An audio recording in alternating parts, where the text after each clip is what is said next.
Welcome to Erotic Wisdom with Mrs. Love.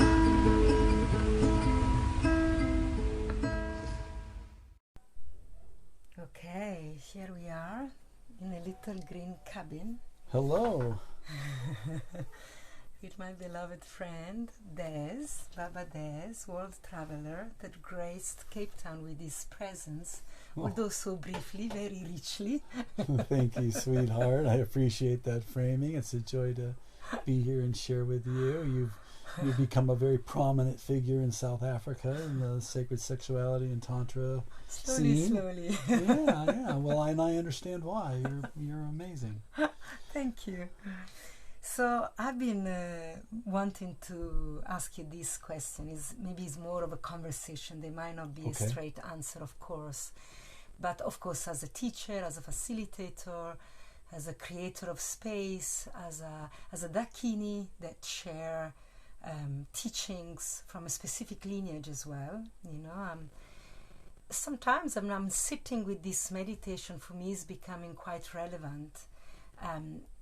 And when to intervene and when to let the teaching unfolds. Meaning, one aspect of dakini and sacred sexuality teacher and spiritual teacher, there is a stream we call the Dharma protector. Meaning that when the teaching moves, it needs also to be respected and held with integrity and moved with impeccability, humility, devotion. And especially when we're teaching from long lineages that moved through people more than books, human beings that pass the teaching to the student, onto the student, and the teaching vibrates truth. And so sometimes I'm making you a very example related to me. When I teach, I see people come, they do one workshop with me, and the next moment they're teaching the content. And so there's always that very fine line. Where do I intervene and say, hey, are you sure you're ready for this? Are you sure you understood the practice in order to teach it? Sometimes I feel they need to sit in the practice longer. I found, there is this need to be a student longer than the desire to be a teacher too quickly. And sometimes I also think, who am I to protect the teaching? This is the Dharma, for fuck's sake. Doesn't need little Valentina to protect and to arrange, Absolutely not. And yet again, I see sometimes how some practitioners harm themselves and their student in the confusion of the teaching because maybe they move them too quickly or they mix teaching, tradition, and I think they're doing a great movement, but from the outside, someone that is more experienced as an elder sees, and yet the young one needs also to have the experience in the teaching and fuck up and do the mistake, and because the only way we really learn. I remember learning from my deep critical mistakes. They were the big one that really shook me and woke me up. So, in light of you that have seeded ISTA, this massive organism, that started with you as a teacher, a practitioner, I imagine your circle of colleague, student, people that you know closely, became bigger and bigger with many, many teachers. And sometimes I sit by myself thinking, how do you do this? Do you feel you have to protect the Dharma? Do you trust it completely? How was the movement for you to let it go, as it seems like that you have, for me? It seems like you have let go completely and let this organism have its own life. Yeah, I'm curious in your internal, intimate movement around this. Was it easy? Yes. Was it deeply hard? There was heartache. Well, you're touching on a lot of different things. And I totally understand this question and this quandary. This has been a discussion ever since, it was a discussion back in 1985 when I first started doing this work. So some of these discussions are just ongoing discussions. But I definitely have some feelings about it, and I feel like the key thing for me is all around embodiment. Because you can have teachers that are really charismatic and really well spoken, and they can basically share and communicate all kinds of concepts. That's different than embodiment. Okay, so in my opinion, the most powerful transmissions and the most powerful teachers are the ones who have that gift of communication, that they also have been walking their talk and living the teachings, and they embody what it is they're sharing. There are people, like you said, that go out there and they just start teaching right away. I'm not in any judgment. They're gonna, it's like, my feeling is if they can bring people in and they can teach something and people are gonna pay and they want to listen and it's value to them, fair enough. Who am I to tell somebody that whatever they're learning from somebody is good or isn't good? I think it's the individual that can sit with it, someone sharing a transmission or a teaching and go, hey, this resonates for me, this person feels real, this person feels authentic. Or if they're being fooled and the person is just parroting stuff and is whatever, then it's like, that's their lesson. That's the student's lesson. The lesson is like, they'll wake up at a certain point and they realize that this person it doesn't really embody what they teach and they're full of shit. And oh my God, I spent hundreds of dollars or thousands of dollars with this person. What happened? It's like, oh, that's what you learned. Yeah. So, I've always taken it that way. When it comes to ISTA, we have faculty apprentices, we have faculty, and we have lead faculty.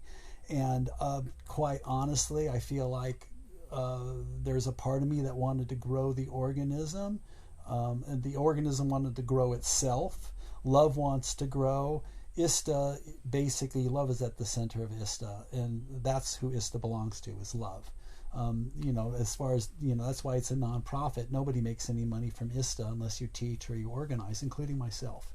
So, so it's the way that it's been set up and the way that it's been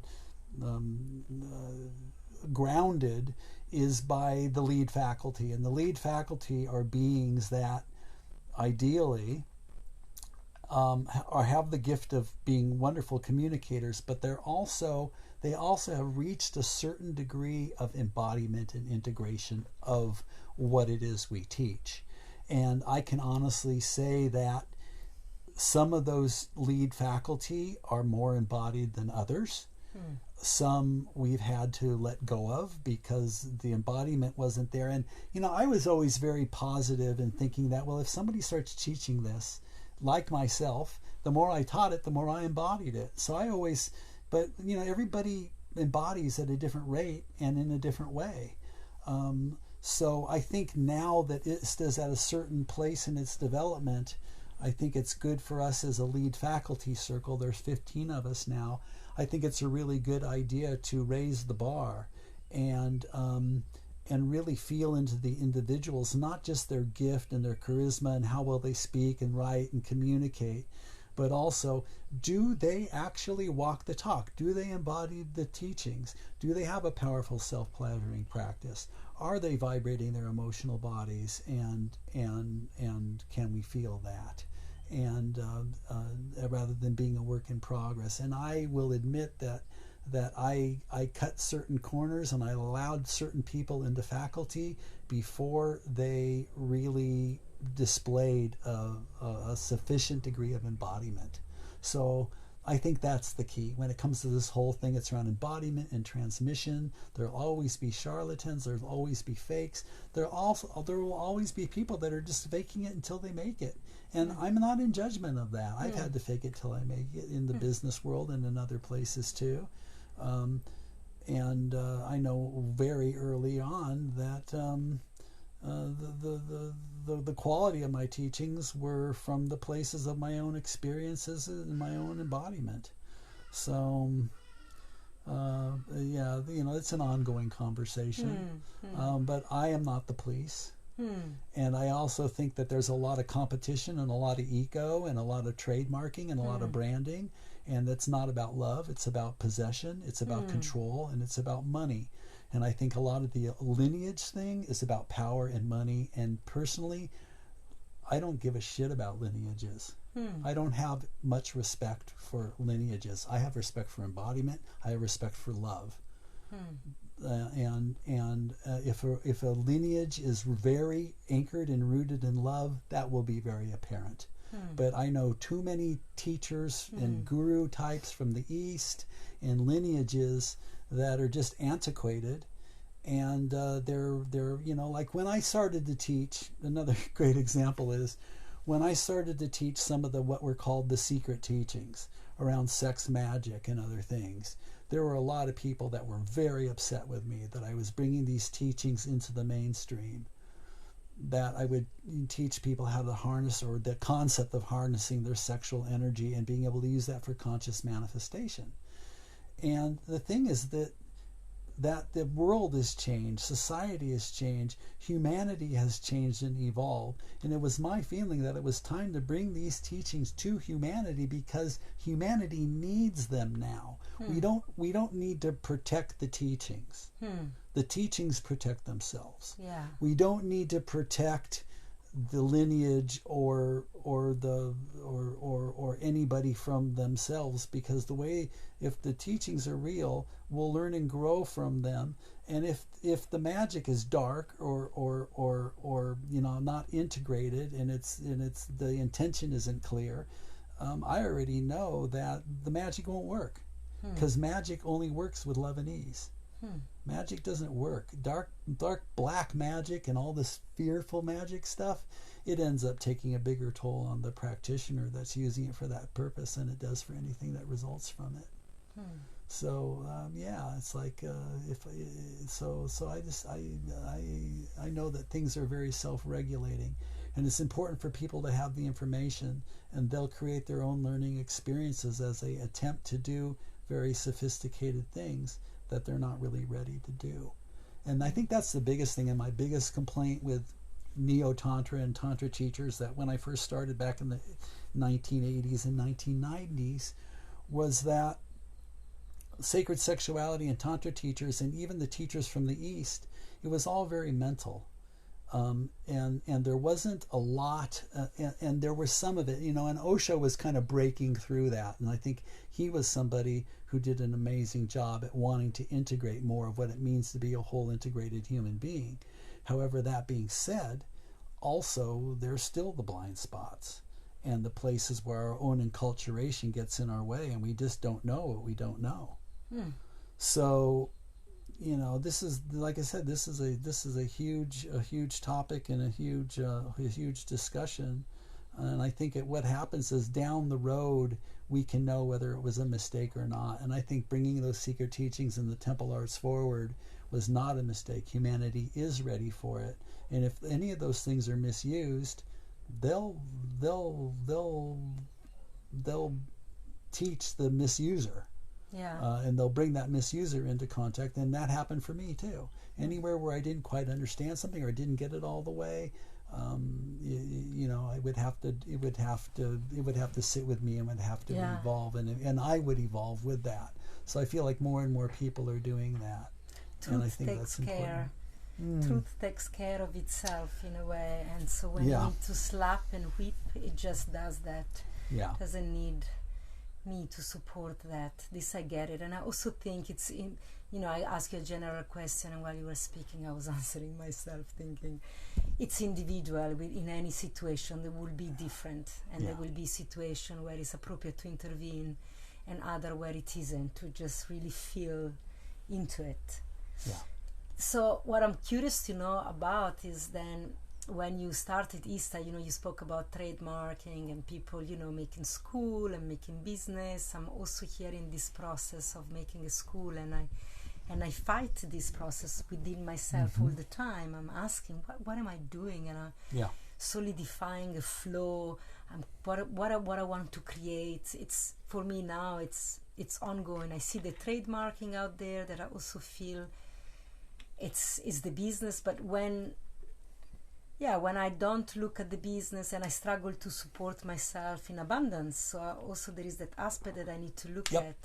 So I'm really in awe that you created this very successful business model like ISTA, but you have let it go.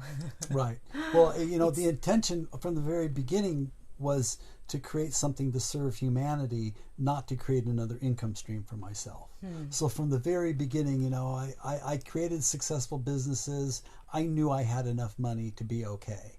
And I didn't want to bring that energy into ISTA as creating another income stream for myself, because I didn't need it. Okay. But I also knew that it was important to create a healthy income stream for the people who are working and organizing events, for the people who are facilitating events, and for the few people that we need to have as admin people to support the organism. Yeah. So we need to have a healthy financial model that works, that compensates people for their mastery. And so that's why ISTA's working, because the facilitators and the organizers and the admin, everybody is well compensated, as they should be, for the work they do. The profits get turned back into the organism, and they go to scholarship funds, and they go to supporting all kinds of things that support love on the planet. But that's it. Love's at the center. So you want to have good physical health. You want to have a healthy diet. You want to have financial health. You want to have sexual health. You want to have mental health. You want to be healthy. And the other thing around ISTA, and one of my feelings, is living life without sacrifice or compromise. That there's no sacrifice, because the spiritual model is everybody's going to work, and we're going to sacrifice, and we're going to donate our time and energy, and we're going to make this thing work. It's like, no, I agree that's with not you. how it works. So if you want to have a healthy financial model to bring in abundance on every level, not just relationships and health, but also financial health. And that's what I would say. If you're a person out there and you're looking for a teacher or someone to learn from, ask yourself, what's their physical health like? What's their emotional health like? What's their sexual health like, and what's their financial health like? And if they're healthy in all those ways, then I think you should consider them as a teacher. And I think and that's the thing, especially from India, a lot of the teachings from India and the East, was this whole denial of the body and the whole denial of manifestations. So you have all this poverty and all this disease and all this lack of financial health. And somehow that means you're spiritual, that you renounce everything. And I think this old model is part of what has not really served humanity. And we're starting to wake up and realize that a total health and abundance and a healthy relationship with money, sex, and power is very important. Money, sex, and power, and especially if you're a spiritual teacher, to take your sexuality out of the shadow and quit pretending that you're celibate or something. Like being celibate is supposed to be something that's holy, It's like, it's bullshit, And I think so. Finally, that old thing, and then of course they're not, and then they fall in shame. Yes. That's the secret, Then the secret gets revealed. So just put it all out there. So it comes out of the shadow, and that's the other thing, with ISTA is that transparency and that authenticity. And I think one of the boldest moves as an organism we make is we hand power back to the individual. We hand power back to the lead of any specific training. And it's up to the lead facilitator, whether they want to, or their co-facilitators, or they want the assistants to be interacting sexually with participants. And there's no right or wrong answer, and there's pluses and minuses and pitfalls and gifts to either way. It's just about what's the truth now, and how am I going to run this training, and what's going to serve love the most. Because we both know in a workshop situation with all the power imbalances and everything else, sometimes the most beautiful thing you can do is make love with someone. And if you have a rule that says, oh no, you can't make love with someone, then you can't do the most beautiful thing that love wants you to do, because you have a rule about it. So, we're creating guidelines, and we're blowing up rules. And because there's always an exception to the rule. And I think the bottom line is, as long as no one's being like, do no harm. So if if you end up engaging sexually with someone and they walk away from the experience totally happy and enriched, there's no problem. But if you abuse someone or you manipulate someone or there's a power dynamic and then they have regret and they're upset and it's an issue and a problem, then you've got a mess to clean up. Yeah. So that's what we're looking at. Who's creating messes, and are they cleaning them up, or are they just messes and creating bad situations? So that's the biggest thing. And of course, there's always going to be gossip and rumors. Yeah. So course.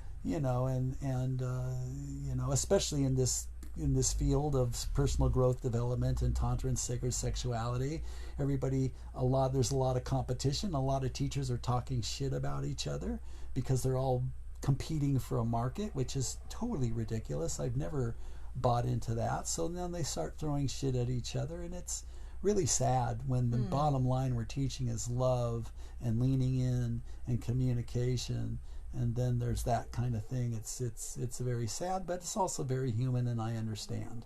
And and I've had to deal with a lot of that kind of projection and a lot of that kind of gossip and rumors. And oftentimes a lot of the people that are creating the gossip and rumors and are complaining are the men or women who are in competition with the facilitators because they're not getting laid. So now they're complaining.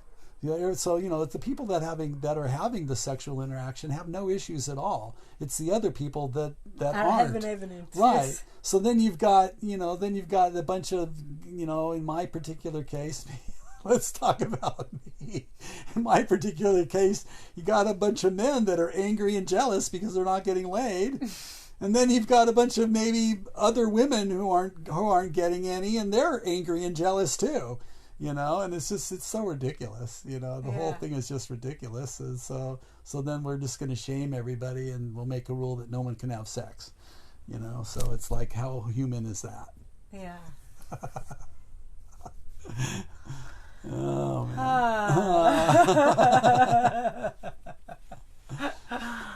Yes, I agree. Yeah. I understand. And the other ironic thing is the whole thing about power dynamics. It's like people. There's the white male. Dynamic, which is, it definitely is there. There's an entitlement piece there that's going on. And I'm just generalizing. But it's like, who's got the power? Who's got the money? Who's got, money, sex, and power? And they're all related to each other. And what's our relationship to those things? And I think the big work is making sure your money and your sex and power are basically ruled by love, not personal greed or lust or, desire. That actually your desire is love, and your money, sex, and power are just tools of love. And if you can do that, then you're going to create a lot more ease in your life. That's definitely for sure. And it's like, yes, if you're a teacher or you're an authority figure, then there's going to be power in that, because people are going to listen to you, or they think you know what you're talking about anyway, or somehow there's a power dynamic there. But a beautiful, sexy woman doesn't have power. No. Holy shit. Are you kidding? It's like powerful men go down on their knees to, so it's like, how conscious is the power, and how many tremendous power. Yeah, and the tides turn and the credibility turns and people start to listen, and whether it's true or not, a lot of powerful men have been brought down by some powerful women. Yeah. That are willing to own their power and step into the truth and speak their truth. Yeah. So, if you're operating with love, and there's respect, and there's communication, and there's healthy boundaries, and you're teaching that, and you're embodying that, then you're not going to create a lot of problems. Like I said, you might get a lot of jealous, angry boyfriends and girlfriends and jealous lovers and things that are going to make a big stink, and that's oftentimes what happens. And sometimes there is abuse. And what I love about ISTA is we've got 14, 15 very powerful men and women in our lead faculty circle, and we're constantly reviewing each other. We're constantly looking at each other. We're constantly opening up to the field to get reflection and feedback from everyone. And if there's abuse of power going on, you will be called out in this field. It does not it will not go on. And we're constantly stalking each other and stalking ourselves. And if we're creating messes and problems and dramas continually, then we're going to be called to power. And if we cross certain boundaries, you will be dismissed from faculty as well, because we won't tolerate that. We won't tolerate abuse, and we won't tolerate misuse of power. And I feel like we've got a really, really powerful handle on that one, and that's why ISTA continues to grow and expand, because of our integrity as an organism. So you also have the lead faculty, which are the most experienced teacher, the elder teacher. And then do you also have a governance circle? Yeah, governance is actually made up of lead faculty. So 3 people in lead faculty, and every year and a half someone comes in and someone comes out. So there's always 3 people. And when things need to be discussed, or there's an issue that needs addressing and something needs to be efficiently dealt with, we have 3 people that move into that governance position. And they also help kind of hold the organism. And when we have every year and a half, we have an ISTA core gathering, and they kind of are like the hosts of the gathering, and they review admin. It's a lot of work, and it's an honor, but it's also not a paid position. It's a volunteer position, and it's 4.5 years of a lot of love and a lot of work and a lot of commitment and a lot of willingness. And we've had 5-6 people now go through that experience of 4.5 years of being in governance. And it grows you, and you learn a lot.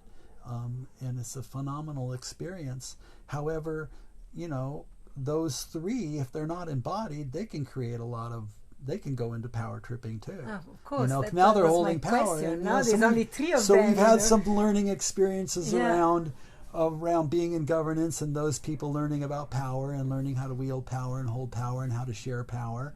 And I think that's the biggest gift, not only in governance but in the leads faculty circle, is that we're learning how to share power, and we're learning how to hand power back to each other and support each other to make decisions. And unless somebody really does something illegal or really terrible, we basically all sit down and we talk to each other and we call each other out, especially if somebody's having an issue. And if it's nothing serious, then we make recommendations and we tell them. But ultimately, it's that person's decision what's going to happen. Unless, like I said, there's a severe violation, and we've had to dismiss some people from faculty because there's just been a lack of willingness or too much separation, or a lot of different reasons why the lead faculty circle would come together and say it's not appropriate for this person to continue on in their position because of what's happened. Peer review, crossing boundaries, and abuse of power, and also just not being able to come back into love and ease and presence. And as a lead, you've got to know how to come into love and ease and presence. And you also need to be humble and admit when you fuck up. Oh yeah, that's the biggest Take responsibility. Yeah, totally. Instead of making stories. Yeah. So tell me, I just want to know from you. Yes. I'm curious, this is all the organization part. I want to know your heart, your love affair with ISTA. How has moved you in your life? This organism that was born from your love, a gift you wanted to give humanity, and is it always been loving and easy? Did you have hard time, like with a hard lover? How did you move from the place of this human being, your heart as Dez, attachments that maybe was inappropriate? I don't know. I'm wondering. Well, with the organism, the first 5 years or so, it was pretty much just me, from 2007 to 2012, 13, it was pretty much me just running it. And then I started to get some advice. And you were running every training. With 2 co-facilitators. Well, not always 2. I did the first training in South Africa was with 1, just me, and then I did it with 2. But we learned that 3 is the magic number when it comes to facilitation for many reasons, and it dissipates projections. It keeps people in check. It keeps the other facilitators in check. It also keeps us in support, so that if someone in an event or in a very powerful circle like the level 1 circle, it's a very powerful container. And when somebody hits their emotional stuff and they start projecting on one facilitator, there's another facilitator, 2 more facilitators there to help guide the process. Yeah. Because it's very tricky guiding a process when you're the one who's being projected onto. Yeah. So it's a very important thing. The other thing is, if there's an issue with the facilitation team, then it's really powerful to have 3 as well. Yeah. That being said, when there's a decision to be made, the decision is always made by the lead facilitator. They're in charge of running the training. And they also get reflection and feedback from their co-facilitators. So it's a very healthy dynamic. But to come back to the question around my heart, yes, it's like, I like the analogy of ISTA being, this baby, this thing that was birthed. And it was a newborn. It was an intimate. First, it gestated. It gestated through the Sedona Temple and the Dakini trainings and the spiritual sexual practitioner training that then turned into the experience, which is the level 1 today. But as the organism grew, it's like it started to have its own personality. It started to magnetize in its own people. The facilitators, the people that saw it, that felt it, that said, "Oh yeah, I know this. I love this. This is what I want too." It's like, yeah, well, this is ours. This is for us. So I always had that thing. Like, ISTA was never mine. Like ISTA, it's kind of, and that's how I am with a child too. Like when my son came through, it's like, he's not my child. It's like this soul came through me and chose me, and I had the choice of whether I wanted to bring him through or not. So it's kind of, it's kind of like that same thing. Like ISTA is this entity, this being that's come to the planet to support humanity's evolution today. And so it's always been held like that. And then it grew up. He used you as the channel of inspiration, the maker. Yeah, and then amazing other facilitators and teachers saw the vision, and they said, "Oh my God, this is amazing, this week-long experience. It's a huge rewiring. It's a whole different thing. It's a whole new way to share." It's like Lori Handler, she always said, "Yeah, I was teaching Tantra on my own, but I want to teach with my allies. I want to have fun. I want to teach with my tribe and with people." And that's what we do. Yeah. We have a lot of fun. We support each other. There's a lot of abundance. There's a lot of growth on our own path. When you surround yourself with other powerful beings, you accelerate. Yeah. And I think that's where the guru model doesn't work anymore, because the guru is on top and then everybody else is an underling. Yeah. But if you actually sit with a group of gurus, you're gonna get called out. You're gonna grow even more. So again, that's the lesson. I also find it very attractive for me as an individuated teacher. Yeah. It's I'm a bit bored and tired. Exactly. I want to have reflection. I'm really excited now to do Malta. Sure. To co-facilitate. It's like, yeah. So Lori's having the time of her life now, and so is everybody else. See. And so is everybody else in the ISTA organism, because we get it, and we're deeply in love with each other. We're deeply in love with the work, and we're deeply in love with humanity, and we're hope. We are hope, love. Hope is a great component of love. So I see this, that also when you run a training, there is learning for the student and learning for the teacher. Yes, we're all in the circle together. Everybody is transforming and is adding. Yes. This was really beautiful to see. There wasn't this hierarchy. Humbling from the facilitator. They've done it before, of course. Sure. Like we've done so many, but never like this. Never in this constellation. Maybe never with this colleague. Never in this way. Never in this location. This location. So there's always an element of novelty that is. Yes. And but let's come back to your heart. So coming back to my heart, and so seeing this entity grow and seeing this big being grow, ISTA's now 15 years old. Woo! So it's a teenager, and I think part of what was going on for me was, after so many years of teaching and holding point for this, and really bringing lots of my own finances and my own energy and my own passion, and I don't know where it came from. It came from love, but after a while, it's like I could feel like I need a break. I'm getting burned out, and it was just in time where the governance triangle was created. and I had enough facilitators to realize that these trainings can continue without me. So then it was about letting go. And 3 years ago, I moved into retirement and stopped facilitating anything, and just came back home to myself and just stepped away from ISTA for a while, and just kind of observed it, the organism, and saw that it was having its challenging and its growing pains, and people were trying to determine, well, what is the essence of ISTA? What is it? What are the values of this community? And people learning about that and finding it from love itself and from each other. And I'd be available once in a while to support and answer questions and give my opinions. But when it came to the day-to-day operations, I totally stepped back from it, and I stepped away from facilitating to just give myself permission to ask the universe and ask myself, who am I now, and what's my truth, and what do I want? What does love want for me now? And maybe has nothing to do, maybe I just need to go a whole different direction in my life. So it was really about putting it all down and letting ISTA go, and letting it find its own way. And not only was it good for me to take a break, but it was also good for ISTA to know that it can move and function and succeed and grow and expand without me, and maybe even better without me, and that felt really good. So now I knew I don't need to be there. You've done a good job. Yeah, it's like a child that is teenager and is completely independent. It can take care of itself. You parented well. And I could see when I first stepped back the first couple of years, there were some decisions and things made that were I knew, like, that's a mistake. There were some huge mistakes, but I also trusted that the people involved would get it, and they'd make the course corrections. And ISTA's making those course corrections.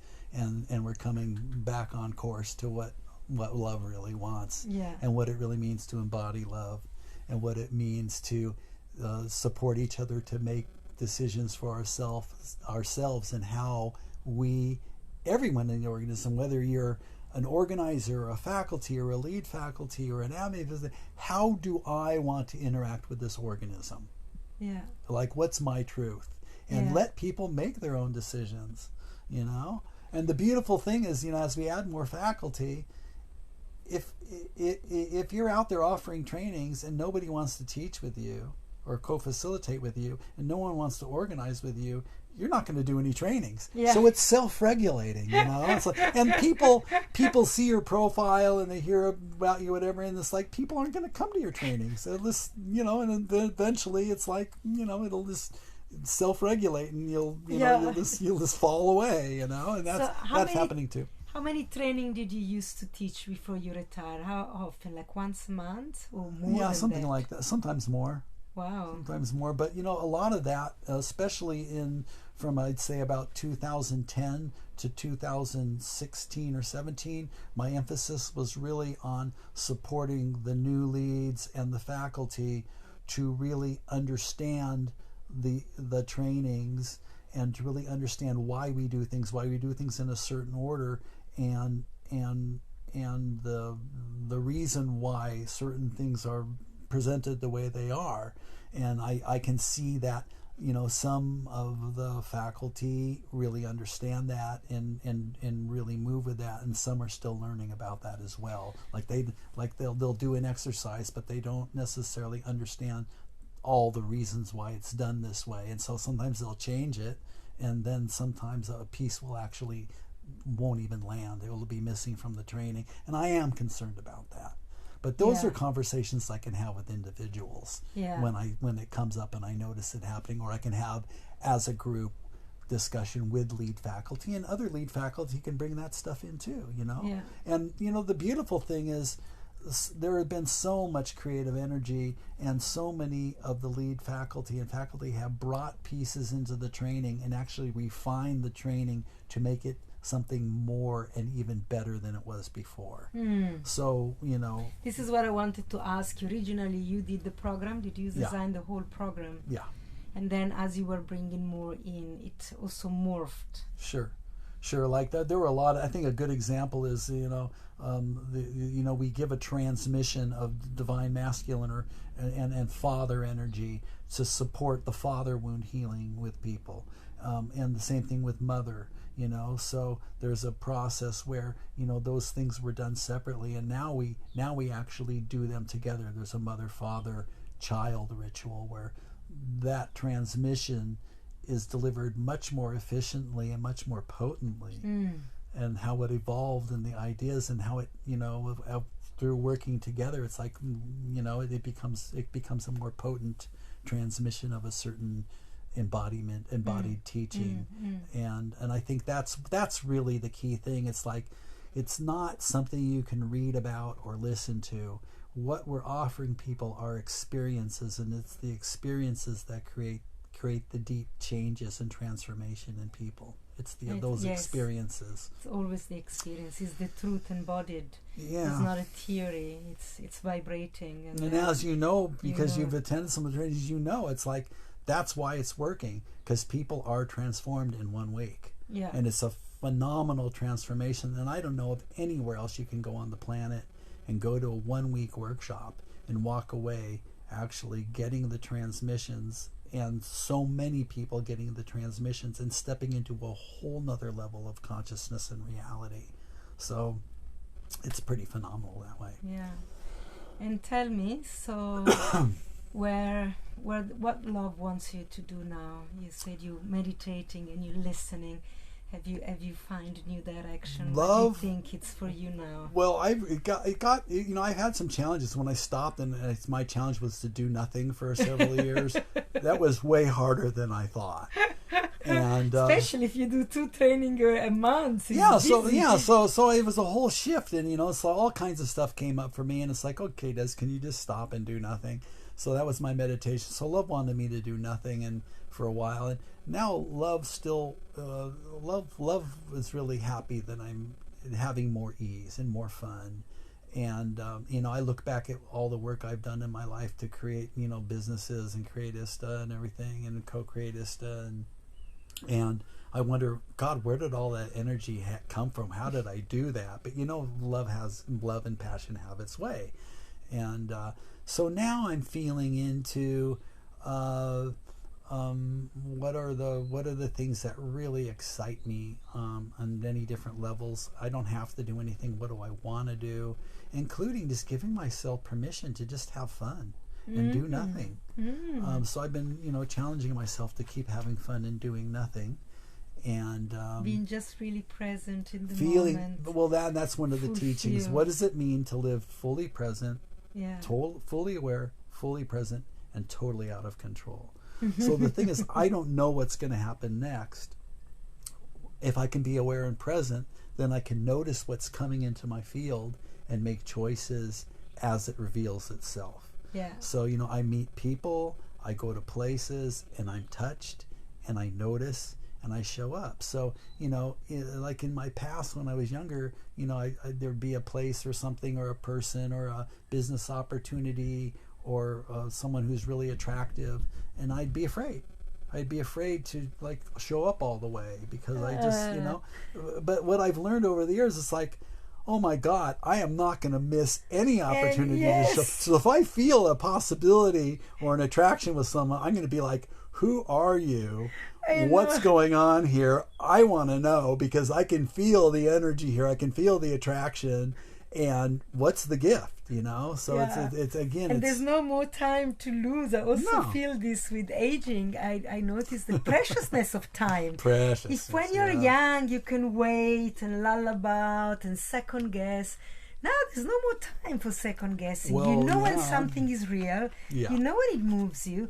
Just move towards, because there is this sense that time will pass, and I've missed also so many opportunities. I so relate with what you say, that when everything is presenting itself exactly as I desire, I get shy almost, it's like I know. So that's moved now, and I'm a lot more bolder that way when I feel something, to be able to feel in my heart and my body, my soul, and feel that. Yes. So I feel like part of the gift of this path has been being way more connected to my heart, way more connected to my body, way more connected to my soul, and making decisions that honor all of me and the planet and humanity. And love wins. That's what matters. Love wins. And so, you know, in that same context of showing up and not wasting a moment, doing nothing is not wasting a moment. Yeah. Doing nothing is being present and finding the beauty that deeply touches me in that leaf that's falling from the tree. Yeah. And, you know, I think that part of my conditioning and part of my ego would say, I don't have time for watching leaves fall from trees. That's bullshit, you know? It's like... what else there is time for? You know, it's like, these are the most important moments. And doing nothing and being no one. But we only get there after years of doing so much and wanting to be that one and this one. Right. And then there is the dissolution. It's beautiful. Right. And really loving being in that place of not knowing. And that's when I don't know, then I can really just witness and watch the mystery and be in awe of what's revealing itself. And it just gets sweeter and sweeter and more magical and more beautiful every day. So life just keeps showing up and teaching me, and I keep getting blown away. So blow me away, love. Come more often to South Africa. We'll blow you away with delight. I know. Well, I got that. That's why it's what been makes a few you years. come back? It was a few years. The natural beauty and so many friends and lovers down here, and the nature and the land itself. Mother Africa is so beautiful and so She's powerful. Strong, eh? She's strong and very present. Yeah, like it's fierce. amazing. I feel the fierceness in this land. Sure. Yeah. Yeah. Okay, so I think I'm gonna wrap it up. Voila. Thank you, my dear. So love wins. I'm I gonna love name you. it like this. Love wins. Thank you, my darling. Thank you, sweetheart. Such a pleasure. Always.